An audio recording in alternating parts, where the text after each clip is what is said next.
Hey everyone, thank you for coming back to A Few Short Minutes Pod, where I like to remind you that it takes only a few short minutes a day to be mindful and rewire your brain. And so today we have Tayler. Tayler is a therapist and an emotional eating coach. She has over 15 years of experience as a therapist and an emotional eating coach with a deep understanding of how your desires for change and personal growth affect your journey. And so she helps unlock your full potential. So most of us are on a journey. If you're watching this, chances are you're on some sort of healing journey to a happier, healthier, self-aware you. And Taylor's been there. I've been there. And so we're going to talk about what that can look like as far as tips, tricks, skills, and just maybe our own private journey a little bit itself. So Taylor, thank you so much for being here. Introduce yourself. Yeah, thanks for having me, Stacy. Like Stacy said, my name's Tayler, and I'm a therapist and emotional eating coach. I started as a therapist and really found my groove working with high functioning anxiety and working with life transitions. And yep. And when life gets hard, getting yourself back on track and reminding yourself of your worth and getting in there and doing cognitive restructuring and mindfulness. And so I really, that became my passion. And I'm really trained in CBT and have seen thousands of clients walk through these transitions, this high functioning anxiety, symptomatic stuff, and start to live a life that they dreamed of. And it's all within you. And just recently, I decided to take this out and do a course on emotional eating and stress sport emotional eating. And I think a lot of the times when you have high functioning anxiety, when you have a life transition, your cortisol levels are just higher and they stay that way. Yep. And cortisol is meant to be temporary. It's meant to be a really healthy thing and temporary to get your butt into gear. And then it's supposed to go away. But when you're living in these prolonged states of stress and anxiety and transitions that won't seem to stop, your cortisol levels stay high. And when they do, it creates problems. And one of those is eating. And especially women, they turn to eating a lot. And so, I thought, you know what?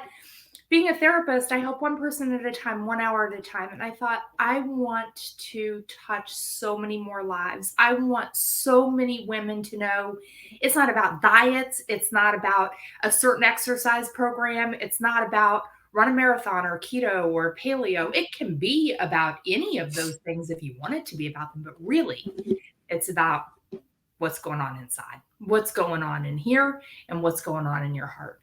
And so I have spent 15 years putting together this inside out method and really looking at what's going on inside, getting in there, loving yourself, fixing it, changing it, and then you can radiate to the world, radiate through your energy, through your appearance, through your behavior, everything that you know exists, but you can't seem to tap into it. So that's what we're doing here.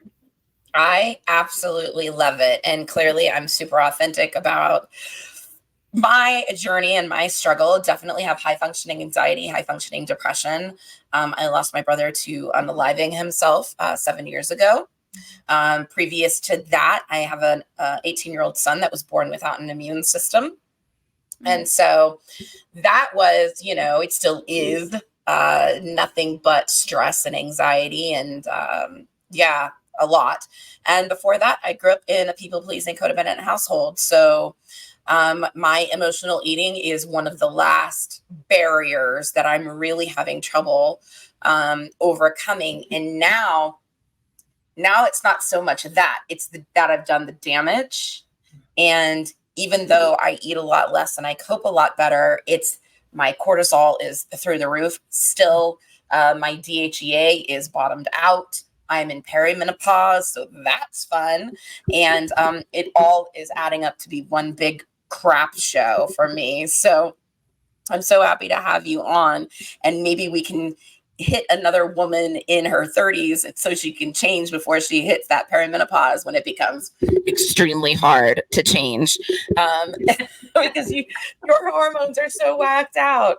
So yeah, I've been in therapy for 9 years, and I did not realize to the degree of which I was living in fight or flight for a very, very long time. And then even after Nathan died, I had been in therapy for like a year and a half at that point, thank God. And it took me 2 years to come out of that depression. And it took 2 years of therapy and medication and, some really active grief process to get rid of it. Not rid of it, control it better, I guess. But yeah, that damage has been done. So I'm fighting an uphill battle now in my mid 40s of trying to like rectify all of what I've done in my 20s and 30s, for sure. Ugh, not fun. If I had this wisdom like 20 years ago, that would have been perfect. But that's not the way it goes, right? That's not the way it goes. Some lessons have to be, some lessons are bought, some lessons are taught. Some you've got to walk through the hard stuff to understand the importance. But yeah, for sure. You touch on two such good points, because it's not about fixing high functioning anxiety or fixing your eating or fixing your heart. You can't fix what's coming. It's about handling it. How do you handle it? How do you manage? How do you make it so that it's not paralyzing? Or and also you touch it. Yeah, you wish you would have known 20 years ago, but you know now. And it is never too late to start. Yeah, your cortisol levels may be higher. Yeah, you might have some things going against you that you didn't 20 years ago, but it's possible. It's within reach. And it doesn't matter when you start, as long as you start. And every day that you do something different is a day that you're like, yes, I'm on a different path. I am on a different path. And every day where you do something different and then the next day you slide back, that's okay. That's okay, because at least you got a glimpse of yeah. Exactly. And now you know that you slid back. Like that is a win in itself, of recognizing I was a step ahead. Now I'm back to where I was. The fact that you even recognize the difference in those, it's a huge win. And I'm speaking from that on not just a professional experience, but a personal experience. And so I was telling Tayler before I hit record that I was woken up at 6:45 this morning because one of my neighbors was parking next to me, and he ran aground into the wall of the other apartment building, totally broke the water. So the water is off in my complex, and it has been since 4:45 this morning. And he hit my car. So my car is not drivable now. And I've had to deal with insurance and all this stuff. I've got recordings scheduled today, yada, yada, yada. If this had been me 10 years ago, I would have canceled everything and I would just have shut the F down instead, and just climbed in my bed, pulled the covers, and been like, nope, not dealing with this. But instead, after so many years of therapy, after so many years of learning modalities and coaching, I'm just riding the wave instead. And so does it suck? Yeah, it sucks. The riding the wave doesn't make it suck less. It's how I allow it to impact me. And so if I'm not freaking out over it or holding it in and going, oh my God, what am I going to do? What am I going to do? What am I going to do? And just go, okay, what can I do? And then what can I not do? Like, what can I control and what can I not control? And so what I've controlled is calling the insurance company. It'd been 3 hours. I called her again. I haven't heard back. It's been another hour now. And when I get off with doing this with you, Tayler, I'm going to call their customer service line and say, yo, you got to do something about this because I can't be without a car. But again, 10 years ago, I would have just shut down. And so to me, that's a win. It's a win. I'm like, yes. You're doing the work. You're focusing on I'm doing the work. And it sucks. You can't control. But it's so much better. Yeah, it is so much. Look, staying the same is hard. Changing is hard. I don't think that there's any easy path when you're dealing with something. Sure. But what's worse, and in my mind, I'd rather try something new and hope that it works 1% better than staying the same, because staying the same is hard. It is really, really, Yeah. really hard when you know it doesn't serve you.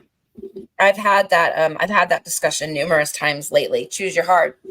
Yeah, that's right. Choose your hard. That's right. What do you want to do? Staying the same? Okay. You know what it looks like. You've been there. It's hard. Something different? You don't know what it looks like. You haven't been there. So going there is hard. So choose your hard. What do you want to do here? And it's I don't know if you've read the research on this, but research shows that more people fear the unknown more than they hate the known. And that's what we're talking about. We're really trying to push past that barrier, because so many people would say, yeah, my known is hard, but at least I know it. At least I know the enemy I'm fighting right now. If I walk into the new, I don't know, and that's more scary than what I know. And so it's walking, but all you need to be is 0.1%, 0.1% excited about what could live on the other side, and you're not excited about what lives here, right? It's turning the what you fear about the unknown into what you could be excited about in the unknown world. And if there's 0.1% of the unknown world that you could be excited about, go try it out. Go try it out. 1000%. And also, it doesn't mean it's permanent. No. It just means it's a possibility. It's a way. It's not the way. It's not the permanent way, but it is a way. So if you grew up in chaos, and if you grew up in, like me, people-pleasing, perfectionistic, codependent household, for me, people-pleasing is my default. But now, at what cost? At what cost to me do I people please? And let me tell you, I've lost relationships. I've lost myself. I've lost family members. I've lost romantic partners, all in the name of me fawning, fight, flight, freeze, fawn, friend, all of the F's now. It keeps expanding. And now I just can't even remember them all. And losing myself to the point where I built up such resentment for the people around me because I was people pleasing, because I was taking care of everybody and not taking care of myself, expecting them to take care of me the way I was taking care of them. And that set me up for so much failure and so much disappointment in my life. It's hard. It's hard to stop that when that's your default. But when you get a vision of what it's actually cost you, then it's like, okay, that's my default, but do I still want to pay that price? And the answer is hell no. The answer is hell no, my friends. I do not want to pay that price. I do not want to continue to have the same romantic relationship with a different, same person, different body. I don't want to do that anymore. I don't want to have the same friendships, same person, different body. I don't want to continue to have this people pleasing, kowtow, perfectionistic pattern with my parents. It doesn't serve me anymore. They choose not to change, and that's okay. But I can choose to change. That's exactly right. And that's been so freeing, so freeing. So talk about this emotional eating and why that's the go-to for so many people, but women in particular. Yeah, look, it does in the short term dump feel-good hormones, right? In the same way that exercise dumps feel-good hormones, being around people that you love does it. Unfortunately, drugs and alcohol do it. And so it does actually satisfy in the short term that desire to get that quick fix, right? Food becomes a friend really quickly because it can, especially the food you crave when you're triggered or when you're stressed or when you're bored. The foods that you crave are sugary foods, fatty foods, super salty foods. Yeah, they do it. They do it. The problem is that you tend to eat more of it than you intended to eat. And then the problem is, just like drugs or alcohol or any unhealthy coping mechanism, afterwards, the guilt and the shame and the loneliness and the isolation and the disappointment to another broken promise in they show up. They show up. And it becomes such a cycle because you're eating to feel better, then you feel guilt and shame and isolation in it. And then what do you do to solve all those triggering feelings? You eat. And you get temporary relief and it feels good for a second. And then the reality sets in. And then you start feeling all the feelings, and they're very triggering, hard emotional feelings. And what do? You eat. And on and on and on and on it goes. And this is one thing that I absolutely speak from experience on. I was young. I was just getting out of graduate school. I thought I had my life like all good to go. And my mom was diagnosed with a horrible, horrible, horrible illness. And it changed. She was my best friend in the world. And it changed my life in a split second for a lot of reasons. She was fighting a battle that she had to fight. But the rest of my family members all responded in their own ways. And their ways were, and this is grief, selfish in nature. They weren't all sitting there, how do we help you, Tayler? They were helping themselves through. And so all of a sudden I found myself super alone, and I was young, and my friends at that time, I don't blame them, but they probably couldn't quite be empathic or relate right in that moment. And not then, not at that level. No. Food became my friend. Food was there. It was there anytime I needed it. And it was good. and it made me feel less alone in that moment. And man, it was a slippery slope. And I got to back up and say, I grew up in a small mountain town in Colorado, and we were super active. We were skiers, we were hikers, we were river rafters, we were all I never, ever had a problem with my relationship with food or with being active for that. Never. It had never even crossed my mind that you could use food as a crutch or a coping mechanism or until my mom got sick. And it was about the number on the scale, but it wasn't really about that. It was about how I felt about myself. It was about just the yuck feeling. And that's hard to put into words, but anyone that's been there can understand the feel. It's not about your outward appearance or a number or anything external. It's about what is going on internally, what stinks internally. Yeah, I felt like I was in a black hole, a black chasm. Yes. After my brother died, and I felt like I was drowning. But drowning in air, I don't know. It's kind of weird. It's like so oppressive, that type of grief. Yes. And there's no way out of that. But through. You've got to go through. And it is, yes, for those that have been there, for those that do emotional, this is for you. You know it. If you're listening to it and you're sitting here saying, oh my gosh, that's me, then you know.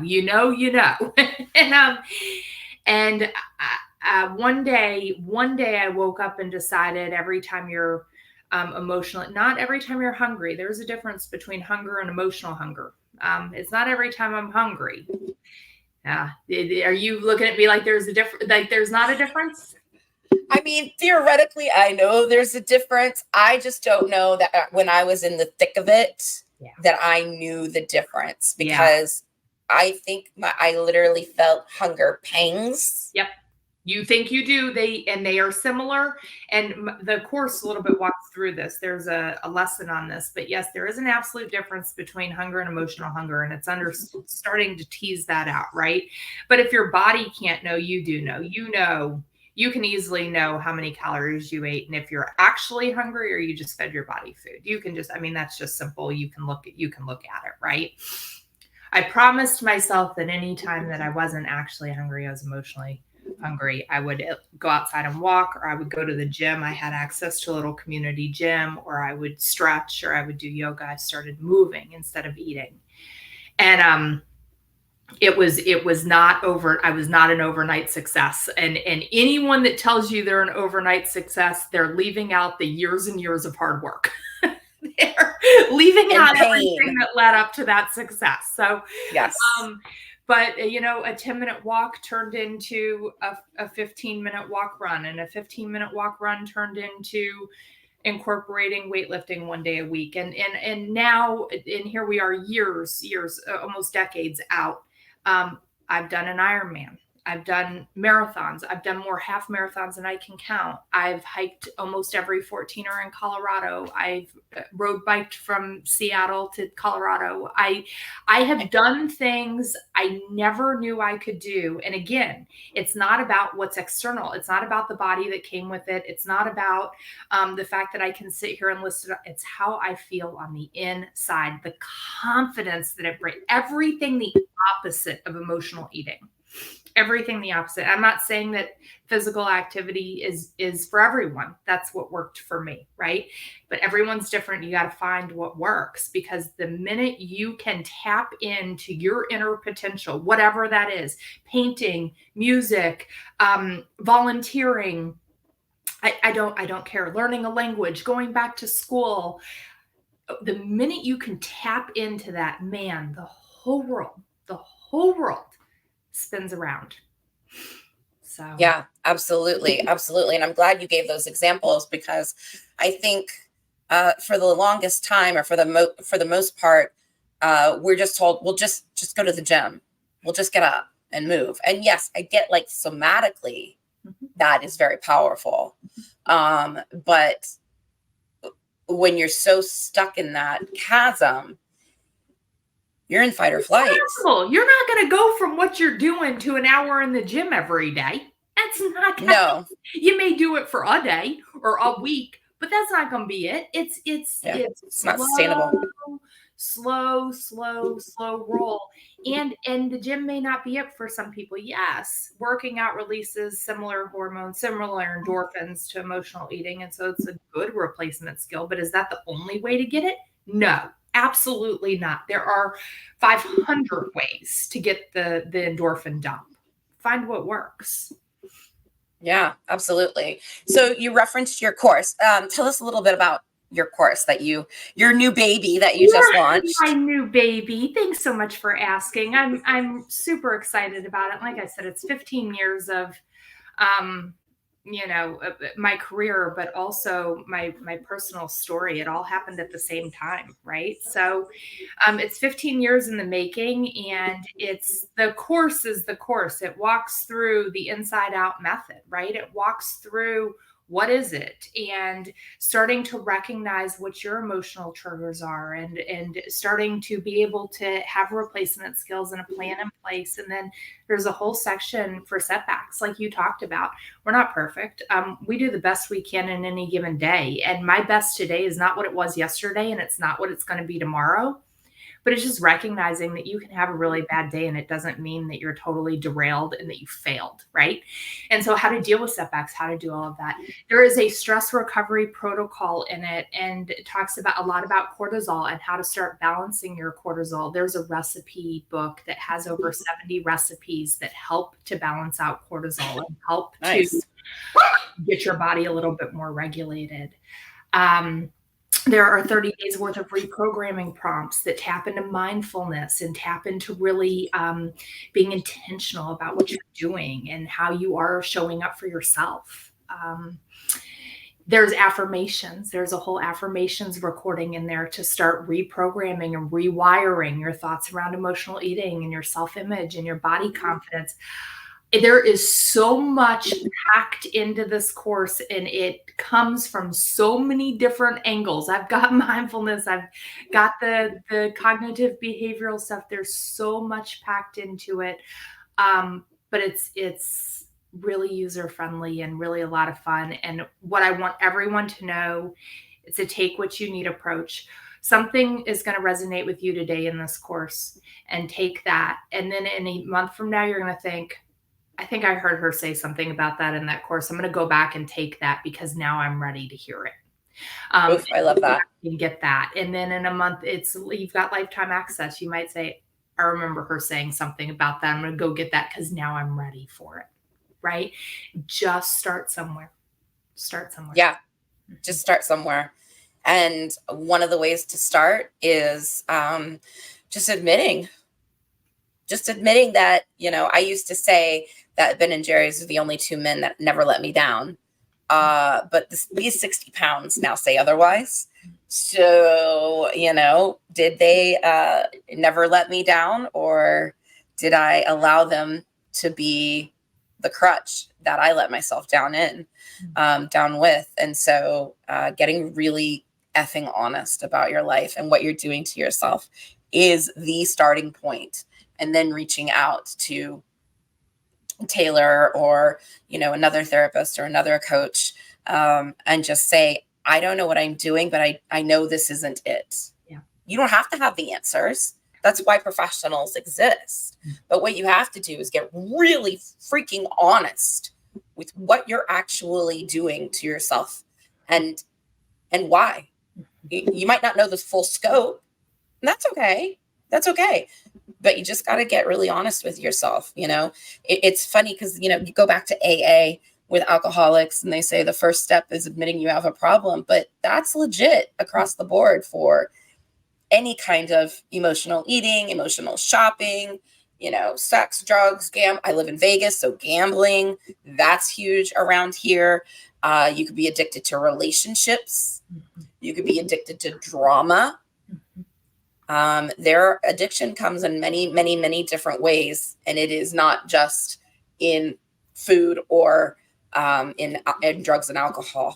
Tayler, talk about why you became a therapist, and then the transition of adding coaching. Yeah. And really quick, I've got to just drive home your point before I go to that point. You keep bringing it up, and I say it to almost every client that sits down in front of me. Recognizing the problem is 50% of the battle. And so by the time they get to me, they've done 50% of the work. You cannot possibly solve a problem if you don't know that the problem exists. You cannot do it. And so you're right. It identifying the problem and admitting the problem is more than just the first step. It is half the battle. It is absolutely half the battle. And if you think about it on the reverse, if you're talking to someone that doesn't get that there's a problem, it can feel like 100% of the battle, just getting them to say, oh, I see where you're coming from on that, right? So it's so easy when we're framing it like, yeah, it's the first step. No. When you're looking at it in the reverse that you can't get anyone to it, it is the whole step, right? So anyway. Beautiful. Thank you. Yes. Just being able to say, yes, that's me. That's me. I'm hearing me in that story is 50% of the work. Anyway, therapy. My mom, it's all going to come full circle here. My mom was a child psychologist. And so, it was a long time ago at this point, and I loved it for two reasons. I loved it because it was a way to get paid serving people and helping and giving back to a community. And I've always really valued that and admired people that were able to do it. That's the first thing. And the second thing is I grew up in a world where empathy and sensitivity and caring about other people was really important, right? It was such a natural fit for me to go into therapy. But I graduated in 2008, and it was the worst economic times in recent history. Yeah. And so people weren't paying for therapy. That was one of the first things that went. And sadly, it's one of the first things that should have stayed on the list, but it was one of the first things that went. Sure. So I was not licensed when I got out, so I couldn't accept insurance. I was young. I had no experience. And the people that were going to pay in those times were not paying my inexperienced, unlicensed therapist butt, right? And so I ended up working in court-ordered substance abuse because it was the one thing that they had to do. They had to do it to fulfill their probation requirements and everything else. And it taught me so much. So there it started, right? There's how it all started for me getting into changing your mindset, breaking habits and replacement. It all started for me, not by way of choice, but by way of circumstance, what would become my passion, right? Substance abuse was not my passion, but the ways that you treat it and what comes out of it was. And so it was an easy, really easy transition into what I eventually found, which was high functioning anxiety, life transition stuff and all of that. And it's just recently that I've gone into doing the course, and it's at this point, I'm pretty much full in private practice, and I just wanted to touch more lives. It was back to the reason that I started. I want to help people. I want people to feel like they have choices and power in their situation to change. And I can only see so many people in a week or in a day. And it's not that I'm the only one that can do this. There are lots of us out there doing fantastic work, but it's my mission to touch as many lives as I can. And so here's the course and here's the coaching. I love it. I love it. And that's exactly why I started doing this YouTube channel. And subsequently, a couple of weeks later, doing this podcast. My energy is limited. My energy, my time, my bandwidth is limited, and it's not enough. It's not enough. In fact, I reduced one of my courses drastically to start next week because I have so many of my friends coming to me, and like, I'm overwhelmed. Like, life is falling apart. And I'm like, I love you, but I don't have the bandwidth. I have all my clients, and I can only give you so much, and you deserve so much more. So let me do this. Let me do one course. All of you come, stupid reduced price, and let's just, hit it all at once, because 1 hour of my time with 10 of you is so much more effective than, 10 minutes of my time with 10 of you. Mm-hmm. And so, yeah, I absolutely understand that. Creating impact has always been important to me. Some of it due to the codependency. I'm not going to lie. That's a great part of being codependent and people pleasing, is wanting to see people thrive and really wanting them to be okay. And so that's that's what makes me a good coach. The delicate balance for myself. Delicate balance, because we all have an innate need to be needed or to be wanted. We all have that. But it's again, there's balance in everything. We also, if you want to bring it back to emotional eating, we all have a need to eat. It's a delicate balance of why you're eating and what you're eating and how you're using food, right? Same thing. There's balance in it. And it's when you can't find that balance and it starts to show up in negative ways in your life, that it's like, oh, here's the reality check. Here's the reality check. Do I actually have this under control, or do I not? Whatever it is, needing to be needed, eating, whatever it is. Oh yeah, 1,000%, 1,000%. How else do you like to help people outside of your therapy and coaching hat? Oh my, oh my goodness! I have a very full life. And I'm not sitting here saying that it's this easy for me. I have done so much work to create this, right? I have done so much work to decide what kind of a life I wanted to live and what I wanted to do with it. And also, when I hang up with therapy and coaching and working this course and doing podcasts and being a good friend to my friends and a good sister to my brother and a good daughter, I'm selfish. I'm really selfish. I love working out every day. I love playing the piano. I love continuing education. I am always learning something. I love reading books. It's quiet and it's creative for me. I love going on walks on the ocean. I love traveling. It is my passion. I am selfish with a lot of my time when I am done here. I give back in a lot of ways in my community, in my local community. But yeah, there's balance in it. I don't give all day long every day. That's for sure. Yeah. And that's why my niche is helping women struggling with exhaustion, indecisiveness, and loss of identity due to putting everybody else ahead of themselves, because that isn't the norm for women in American society. It is give till you drop. Selfish and that you are not being good enough as a woman, and it's so ingrained in society. And self-care is actually the selfless thing to do. You can't show up to anyone in a good way if you aren't totally full first. And so I do not understand where we got to this point where it's drain yourself dry and then take some more and expect to show up in a way that's helpful or productive for people. No. Yeah. I really think it started with the women can have it all. They can have it all, do it all, and be it all. I think that that's really when women entered the workforce and we were still expected to maintain the home and, hold everybody together. I think that's really when we started doing ourselves in. And then Americans are infamous for hustle culture, right? I don't know if you guys know this, but not everybody in the world like goes until they die. That's not the cultures around the world. There are some cultures that actually enjoy life and don't want you working until you're 65 or 70. And they give you months off for vacation and months off for maternity leave and months off for paternity leave. And I think that's more and more of where the US needs to gravitate towards, because this ain't it. We are killing ourselves with stress.